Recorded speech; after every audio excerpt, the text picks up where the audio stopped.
ഇങ്ങനെ നേരെ ഓടിച്ചു പോകുന്നു. അപ്പൊ എപ്പോഴാണ് നമ്മൾ കൈ ഇങ്ങനെ കാണിക്കേണ്ടത്? പരിചയമുള്ള ആരെല്ലാം കാണുമ്പോ.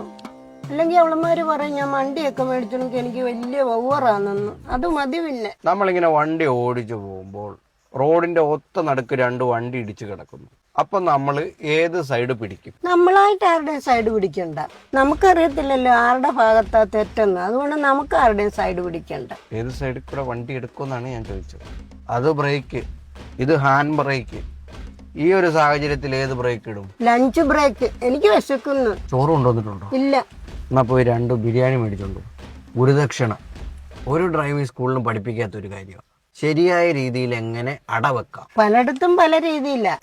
അതെങ്കിലും അറിയാലോ. ഞങ്ങളുടെ അവിടൊക്കെ ഉണ്ടശർക്കരയും തേങ്ങായും കൂടെ ഞെവടി വാഴയിലക്കകത്ത് വെച്ച് അടവ്. ഞാൻ വണ്ടിയുടെ അടി വെക്കുന്ന കാര്യം പറഞ്ഞത്. പിന്നെ ഞാൻ കൂടെ തിന്നാൻ തരുന്നില്ല. പിന്നെ ആ വണ്ടിയുടെ അടി വെക്കുന്നത്. ദൈവമേ, റോഡിൽ കൂടെ പോകുന്നവരെ കാത്തോണേ. ഒരു വണ്ടിയുടെ പുറകിലോ മുന്നിലോ എല്ലെന്ന ബോർഡ് കണ്ടാൽ എന്ത് മനസ്സിലാക്കാം? അത് തേവള്ളിപ്പറമ്പിൽ ജോസഫ് അലക്സിന്റെ വണ്ടിയാണെന്ന് മനസ്സിലാക്കാം. അയാൾക്കൊരു എല്ല് കൂടുതല്.